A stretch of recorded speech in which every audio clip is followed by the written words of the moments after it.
Hi everybody! Olá pessoal, tudo bem com vocês?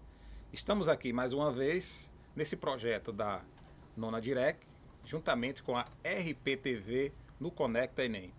Como vocês já sabem, eu sou Franciele Costa, professor de língua inglesa, e hoje vamos para mais uma revisão. Ok, pessoal? Bom, na nossa primeira questão, né, trouxe aqui para vocês, né, um texto padrão, né, onde você já sabe que a gente tem que observar esse texto e automaticamente nós já iremos para o enunciado da questão, ok? Bom, nós temos aqui no enunciado a seguinte pergunta. Uma pesquisa realizada por astrônomos do Instituto SET da Universidade da Califórnia em Berkeley, nos Estados Unidos, sugere uma nova explicação para a formação do planeta Terra. Com base no texto anterior, os cientistas, letra A, postulam que a Terra, da forma como é conhecida hoje, é o resultado da fusão da Terra primitiva com um planeta chamado Theia. Letra B, defendem que a Terra foi atingida levemente por um planeta denominado Theia, tendo o impacto dessa colisão formado a Lua. Letra C, argumentam que é impossível determinar as verdadeiras dimensões do planeta que colidiu contra a Terra primitiva. Letra D. Sugerem que há 100 milhões de anos houve uma violenta colisão entre a Terra e um pequeno planeta chamado Theia. E na letra E, acreditam que a Lua era há 4,5 bilhões de anos um planeta com a mesma composição química da Terra. Bom, pessoal, de acordo com o enunciado daqui da questão, o que é que se diz? Né? Que uma pesquisa realizada por astrônomos do Instituto SET da Universidade da Califórnia, em Berkeley, nos Estados Unidos, sugere uma nova explicação para a formação do planeta Terra. Né? Então, como base, o que é que nós já podemos inferir sobre o texto, pessoal? Está sugerindo uma nova explicação para a formação do planeta Terra. Então, haja vista que nós vamos nos deparar aqui com o texto sobre um texto científico onde pesquisadores fizeram novos trabalhos a respeito da questão do sistema solar, né, especificamente com o planeta Terra. O que foi que eles descobriram? O que foi que eles chegaram à conclusão, ok? Então vamos aqui para a tela e para o texto, tá bom? Então diz o seguinte: A violent head-on collision created Earth as we know it.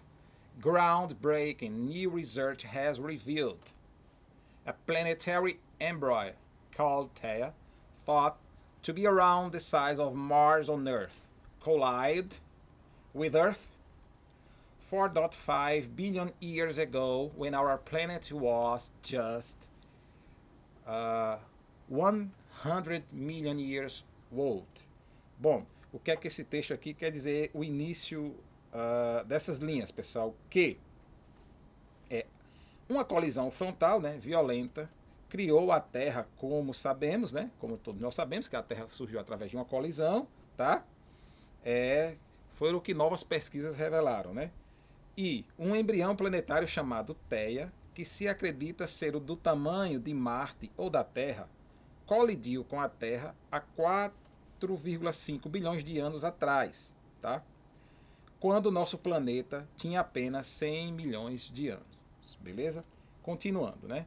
It was already known that Theia and Earth collide, but the new evidence from the UCLA-led scientific team shows it was less of a side-up as previously thought, and more of a head-on assault. Bom, essa parte aqui diz o seguinte, né, pessoal, que Theia e a Terra se colidiram, né? Mas as novas evidências da equipe científica, né, da Universidade da Califórnia mostram que foi menos, né, mais ou menos um choque lateral, menos que um choque lateral, como se pensava anteriormente. E constituiu-se em mais uma espécie de ataque frontal, né? Uma espécie, pessoal, de choque frontal, ok? Então, continuando aqui no texto, né? The force of the impact resulted in early Earth and Theia together to form a single planet, with a piece breaking off and entering its gravitational pull to form the moon. Bom, pessoal, então o que é que essa parte aqui quer dizer praticamente, né? Que A força desse impacto resultou na Terra primitiva e em Terra, né, ao princípio da Terra, juntos para formar um único planeta, tá, pessoal? Com um pedaço, né, se soltando e entrando em sua atração gravitacional, tá? Para formar a Lua, ok, pessoal? Então, foi o que aconteceu. Né? Juntos, né, se formaram uma espécie de único planeta, tá?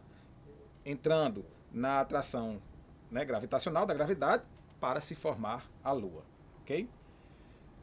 Continuando, researchers studied moon rocks from 3 Apollo missions and compared them with volcanic rocks found in Hawaii and Arizona.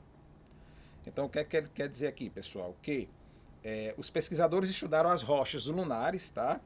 Em 3 missões, né, da Apollo, e as compararam com as rochas vulcânicas encontradas, tá, no estado do Havaí e do Arizona, ok, pessoal? Nos Estados Unidos. To their surprise, no difference was found in the oxygen isotopes, and it was established that the rocks from each shared chemical signatures. Então, para finalizar aqui, pessoal, o texto, né? Para a surpresa, né? Para a surpresa dos pesquisadores, nenhuma diferença foi encontrada nos isótopos de oxigênio, tá? E foi estabelecido que as rochas, né? Foi entendido, concluído que as rochas de cada um, né, compartilhavam vestígios químicos, tá, pessoal? Compartilharam vestígios químicos, ok? Bom, então, retornando para a questão, né, do enunciado, então diz o seguinte: uma pesquisa realizada por astrônomos do Instituto SETI da Universidade da Califórnia, em Berkeley, sugere uma nova explicação para a formação do planeta. Com base no texto anterior, os cientistas, tá? Letra A. Postulam que a Terra, de forma como é conhecida hoje, é o resultado da fusão da Terra primitiva com um planeta chamado Theia, tá? Letra B. Bom, a letra A, né, aqui nós encontramos alguma coerência, né? Então vamos aqui deixar a letra A em stand-by de lado, tá? Letra B. Defende que a Terra foi atingida levemente por um planeta denominado Theia, tendo o impacto dessa colisão formado a Lua. Bom, não, aí o texto já fala, né, pessoal, que foi a junção, né, desses 2 planetas, né, que uma espécie de choque, né, formou, com essa colisão, formou a Lua, né, que foi a junção de 2 planetas, né, e não de um só planeta. Na letra C, argumentam que é impossível determinar as verdadeiras dimensões do planeta que colidiu com a Terra primitiva. A letra C está dizendo que é impossível determinar, né? Na realidade, não é impossível, né, pessoal? Foram encontrados, né, justamente essas conclusões, tá, de o nascimento de outros planetas através de colisões, justamente que se originou-se a Terra e outros planetas do sistema solar. Então a letra C também a gente vai descartar aqui. E sugere que há 100 milhões de anos houve uma violenta colisão entre a Terra e um pequeno planeta chamado Theia. Bom, aqui também a gente tem um pouco de coerência com o texto, a gente vai deixar a letra D também em stand-by. E a letra E acreditam que a Lua era 4,5 bilhões de anos, um planeta com a mesma composição química da Terra. A letra E também a gente vai descartar, né, porque estamos encontrando contradições, né, que a Lua não era há 400 bilhões de anos um planeta, né, com a mesma composição química da Terra, de forma nenhuma. Bom, então, qual a coerência da questão, né, pessoal? Que sugere uma nova explicação para a formação da Terra. Então, lá no texto, né, em determinada parte, ele afirma o quê, né, pessoal? Que a composição atual do planeta Terra foi formada a partir de uma fusão, tá, pessoal, entre a Terra primitiva e um planeta denominado Theia, tá? E essa fusão teria acontecido o quê, pessoal? Há 4,5 bilhões de anos. Então, como alternativa correta, nós temos a alternativa A. Postulam que a Terra, da forma como é conhecida hoje, é o resultado da fusão da Terra primitiva com um planeta chamado Theia. Ok, pessoal? Bom, vamos agora para a nossa segunda questão, onde nós temos aqui, né, uma figura de linguagem, né, pessoal, uma espécie de anúncio, né, de propaganda, de campanha, né, onde aqui na foto nós temos um garotinho com lágrimas e alguns dizeres. Então, primeiramente, né, aqui nós temos mais noção do que se pede a questão, mas vamos lá para o enunciado. Então diz o seguinte, né? essa campanha da cidade de Nova York, que foi divulgada em pontos de ônibus e estações de metrô, tinha como objetivo tratar da gravidez na adolescência. Para abordar o problema, a campanha, letra A, observava que o momento ideal para se engravidar é aos 22 anos. Letra B, incentivava os jovens que gostam de estudar a utilizar métodos anticoncepcionais. C, oferecia um número de telefone para jovens mães para que elas pudessem tirar dúvidas gerais. D, informava que as meninas que engravidam na adolescência tendem a parar de estudar. E letra E, mostrava que os filhos de mães muito jovens têm maiores chances de não concluir os estudos. Então vamos retomar aqui para o cartaz. Então, pessoal, a questão trata-se de uma campanha, né, que foi, vamos dizer, divulgada na cidade de Nova York, em pontos de ônibus, em vários outros locais públicos, né, sobre, pelo menos o que diz o enunciado, uma campanha que trata sobre a gravidez na juventude. Teoricamente seria mais ou menos essa campanha, tá? Então nós vamos aqui ver o que é que esse cartaz dessa campanha nos traz, né? Ele diz o seguinte, né? I'm twice as likely not to graduate high school because you had me as a teen. Bom, pessoal, o que é que mais ou menos essa primeira parte aqui do diálogo diz? O garotinho aqui, né? É um garotinho, uma criança, né? Podemos dizer assim, talvez, com menos de 10 anos de idade, algo do tipo. Chorando, né? Com lágrimas nos olhos, então, relativamente uma carinha de triste. O que é que ele diz aqui, né? I'm twice, né? Ou seja, no caso aqui, eu tenho duas vezes, tá, pessoal? Duas vezes mais possibilidades, né? Not to graduate de high school, de não, pessoal, concluir o ensino médio, ok, pessoal? Né? Ou seja, eu tenho mais ou menos duas vezes mais chances de não concluir o ensino médio. Because you had me as a teen.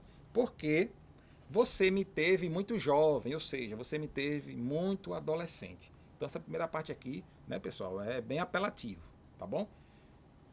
Seria a tradução não literal, né? Eu tenho duas vezes menos chances, ou podemos também dizer maiores chances, né, de não concluir, né, o ensino médio, high school, é uma expressão dos Estados Unidos que se usa para exemplificar, né, a conclusão do ensino médio, porque você me teve muito jovem, muito adolescente, né? Aí aqui nessa parte que corta o texto diz o seguinte: kids of teen moms are twice as likely not to graduate than kids whose moms were over age 22. Então, praticamente, ela é uma afirmação, tá, pessoal, dessa primeira parte, né? Ou seja, onde filhos de mães adolescentes, muito jovens, né? Têm menos chances de não terminar os estudos, né? Do que aquelas mães que engravidaram após os 22 anos de idade. Tá bom, pessoal? Então, vamos aqui para a questão novamente, né? Onde ele diz, nessa campanha da cidade de Nova York, que foi divulgada em postos de ônibus e estações de metrô, tinha como objetivo para tratar da gravidez na adolescência. Para abordar o problema, a campanha letra A observava que o momento ideal para se engravidar é aos 22 anos. Então, vamos excluir a letra A, né, pessoal, que não se trata disso, né? Não se trata do incentivo, né, que as meninas devem engravidar, né, que é ideal engravidar aos 22 anos. Jamais. Na letra B, incentivava os jovens que gostavam de estudar a utilizar métodos anticoncepcionais. Também a letra B, pessoal, está totalmente fora aqui do nosso contexto, né? O texto não incentivava nenhum tipo de jovem que utilizasse métodos anticoncepcionais para que não engravidasse, de forma alguma. Na letra C, oferecia um número de telefone para jovens mães para que pudessem tirar dúvidas gerais. Então a campanha, de certa forma, ela não também oferecia algum tipo de contato, de e-mail, telefone, né, para um 0800, como se fosse tirar dúvidas gerais, né, para mães jovens e etc. Também excluiríamos a letra C. Na letra D, informava que meninas que engravidam na adolescência tendem a parar de estudar. Pessoal, não são as meninas, né, de certa forma, as quais engravidam na adolescência que tendem a parar de estudar, né? De nenhum momento o texto tratou disso, né? Ele trata a respeito, né, de quê? Dos filhos dessas mães jovens. E aqui, teoricamente, seria uma questão, né, bem, vamos dizer assim, no ponto, né, da campanha, que a letra E diz, que seria o seguinte, né, mostrava que filhos de mãe muito jovens têm maiores chances de não concluir os estudos, ok, pessoal? Então aqui ficou bem claro, né?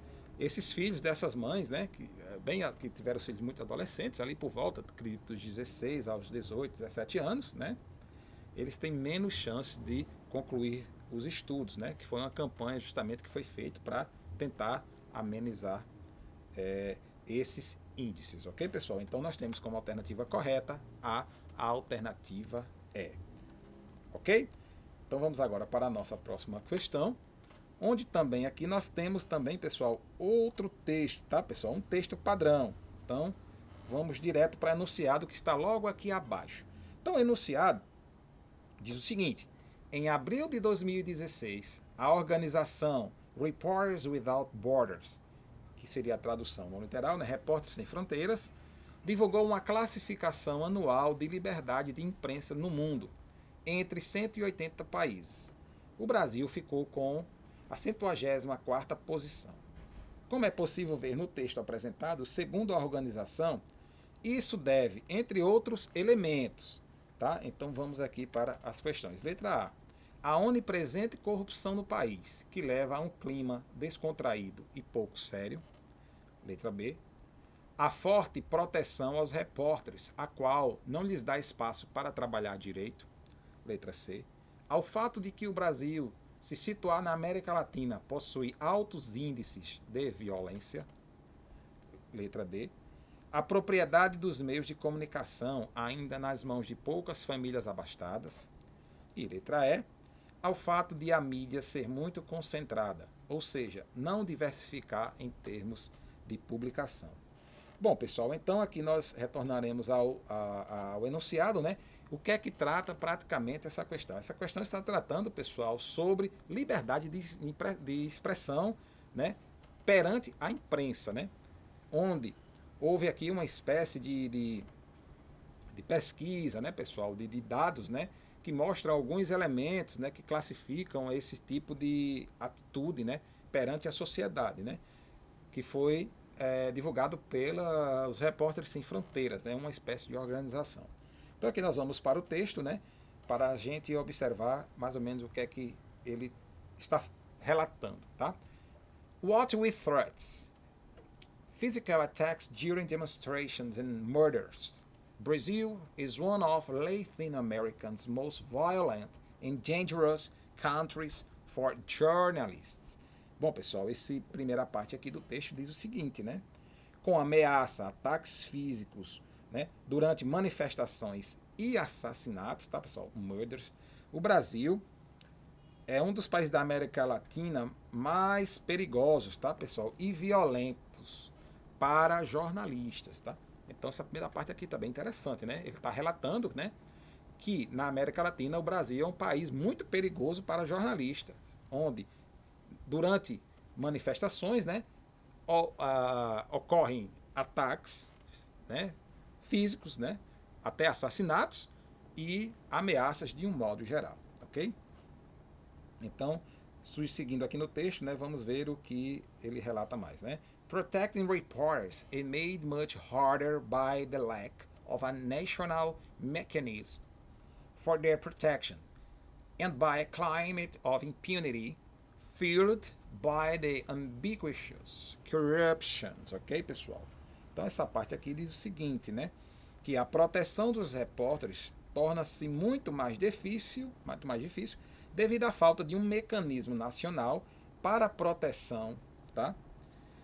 Para a sua proteção e o clima de impunidade alimentado pela corrupção.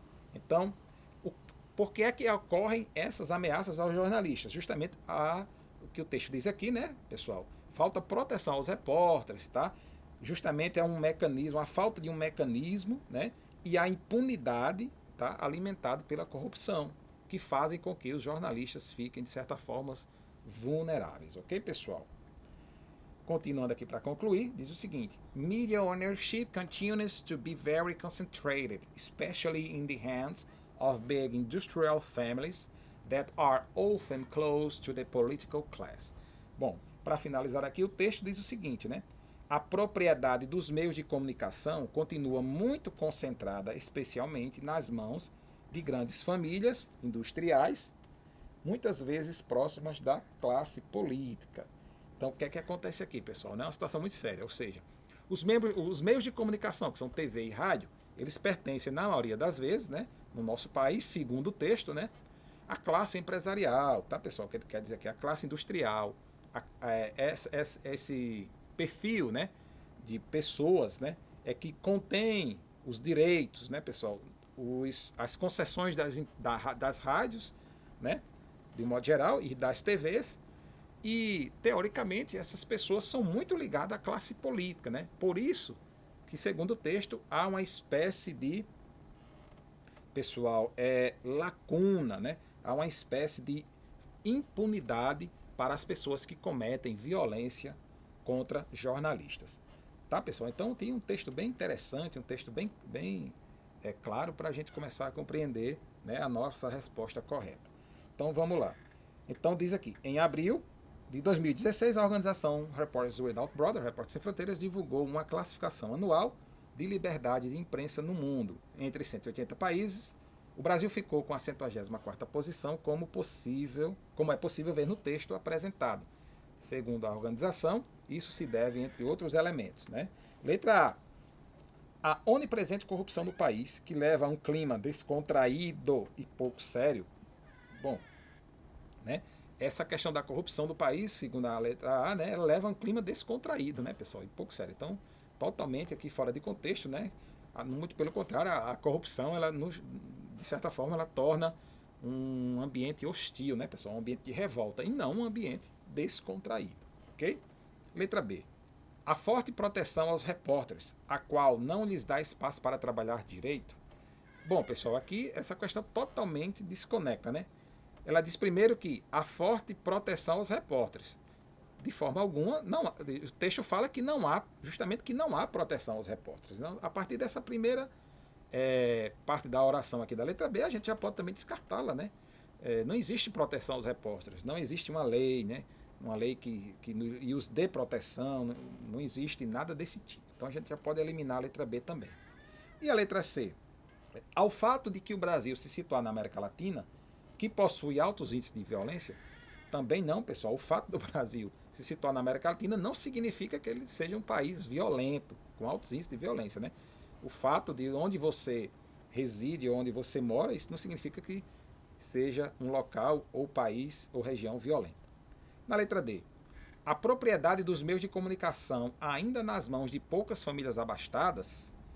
Interessante isso daqui, né? A propriedade dos meios de comunicação ainda nas mãos de poucas famílias abastadas, né? Com certeza, como o texto fala lá, né? Os meios de comunicação estão realmente nas mãos de poucas pessoas, né? De poucas famílias, né? Que são detentoras do poder financeiro. E a letra E, ao fato de a mídia ser muito concentrada, ou seja, não diversificar em termos de publicação, bom, a letra E também está totalmente desconecta, né?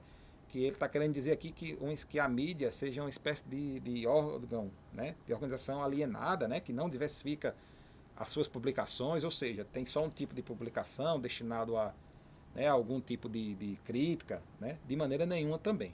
Então, a alternativa mais coerente aqui, pessoal, é a alternativa D. Como o texto diz, né?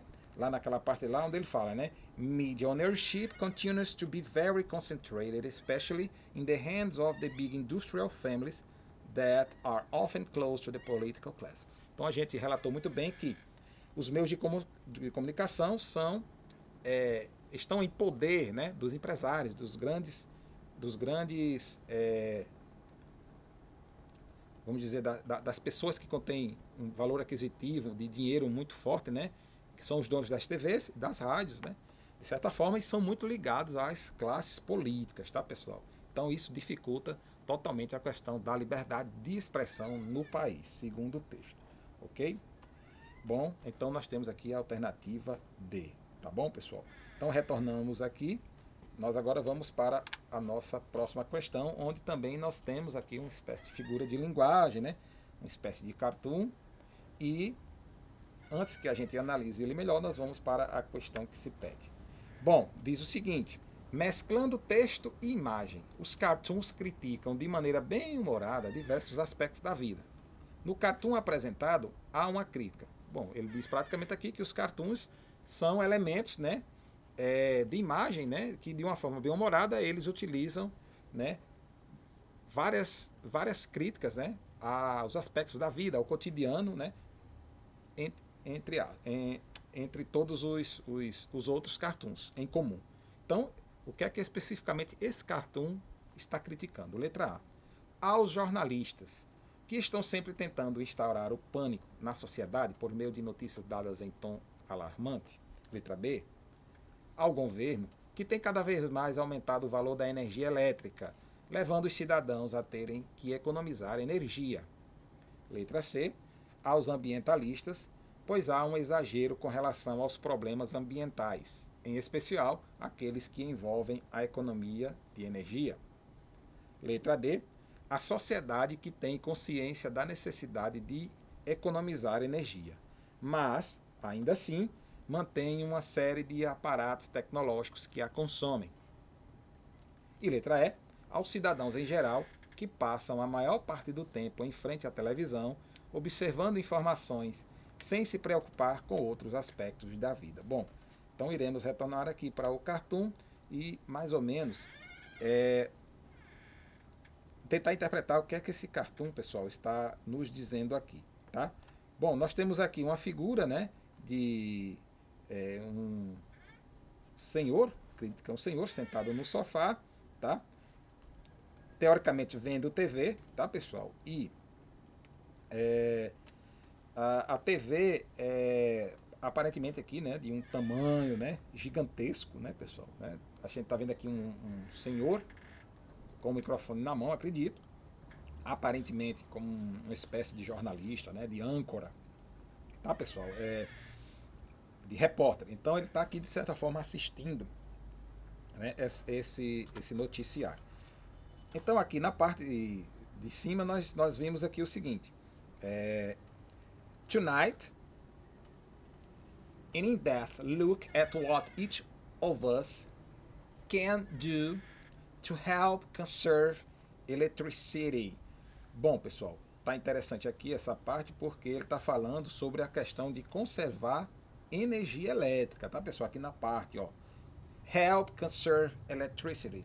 Ou seja, hoje à noite, né, é uma espécie de olhar, né, de observação, né, profunda, né, o que cada um de nós pode fazer para nos ajudar a conservar, né, pessoal, ou seja, de certa forma economizar eletricidade, tá, pessoal? Então seria uma espécie de apelo, né, de análise de consciência, né, o que cada um de nós podemos fazer para, de certa forma, diminuir o consumo de energia elétrica, tá, pessoal? Segundo aqui a parte do texto diz. Então, indo para a questão, qual seria a crítica desse cartoon, tá, pessoal? Qual seria o foco desse cartoon?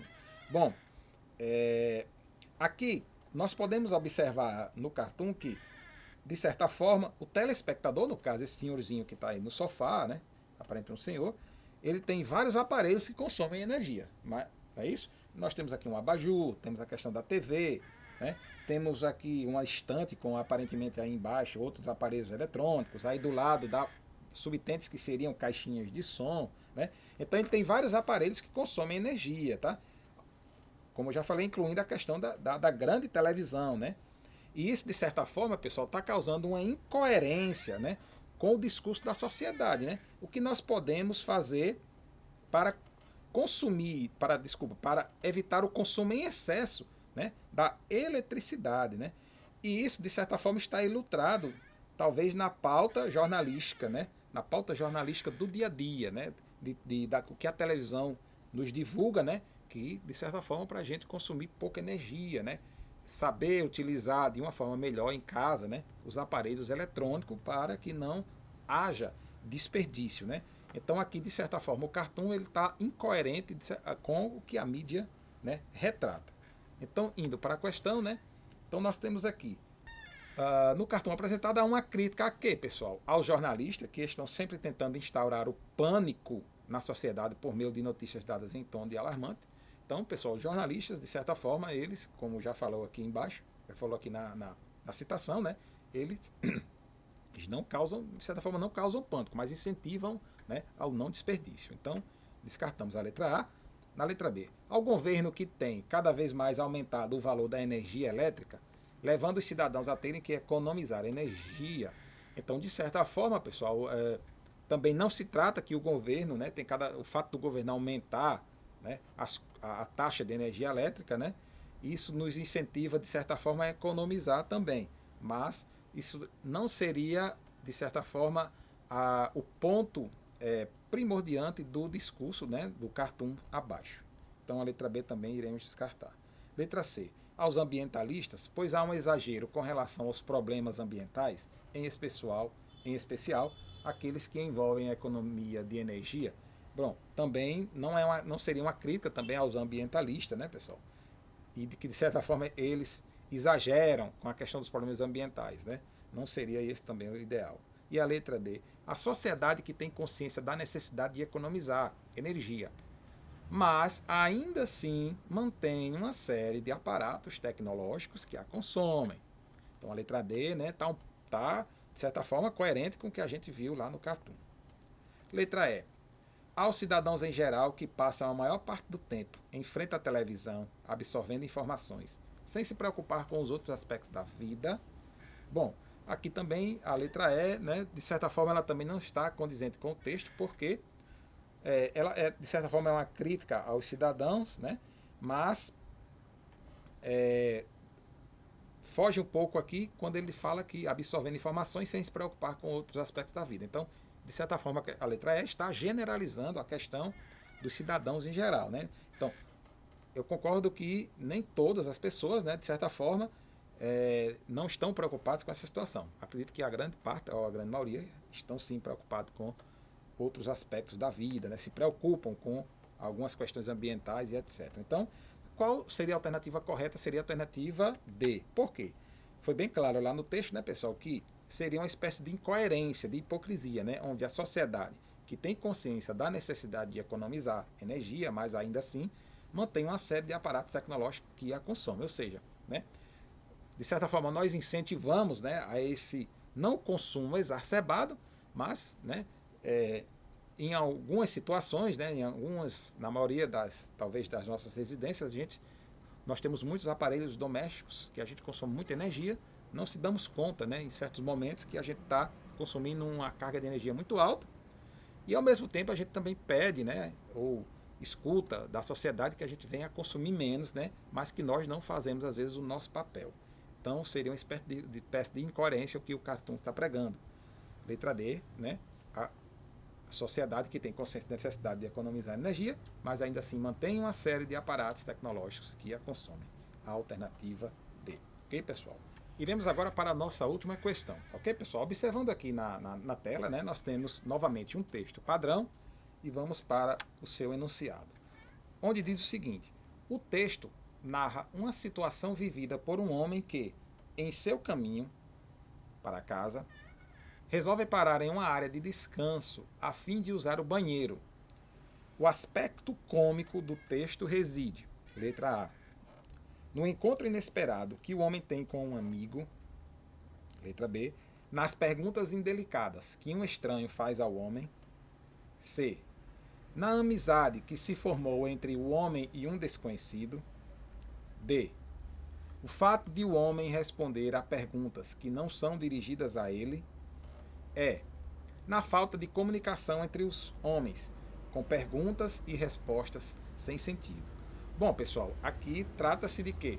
Que o texto narra uma situação vivida por um homem que, em seu caminho para casa, resolve parar em uma área de descanso a fim de usar o banheiro, tá? E o aspecto cômico do texto reside o quê? Qual seria o aspecto cômico, tá, pessoal, do texto? Qual seria o aspecto engraçado, tá? Então nós vamos para aqui o texto novamente, e ver mais ou menos o que o texto quer dizer, tá? Então diz o seguinte, né? I was coming back from my visiting my son in Miami and I stopped at a rest stop to use the bathroom. Então ele diz aqui, né, que estava voltando para casa de uma visita, né, ao filho dele em Miami e parou em uma área de descanso, tá, pessoal, de repouso para usar o banheiro, né? Então, teoricamente aqui essa área de descanso poderia ser uma pousada, né, um posto, uma pousada de beira de estrada, como isso é muito comum nos Estados Unidos, né? E ele parou para usar o banheiro. Bom, e diz o seguinte: I just sat down on the toilet when I heard a voice coming from the stall next to mine. Hey, how's it going? Bom, pessoal, então ele tinha acabado de sentar no vaso sanitário quando, tá dizendo, né? Quando ouvi uma voz vinda da cabine ao lado da minha, né? Vizinho à minha cabine. Ei, como você vai? Como está indo? Né?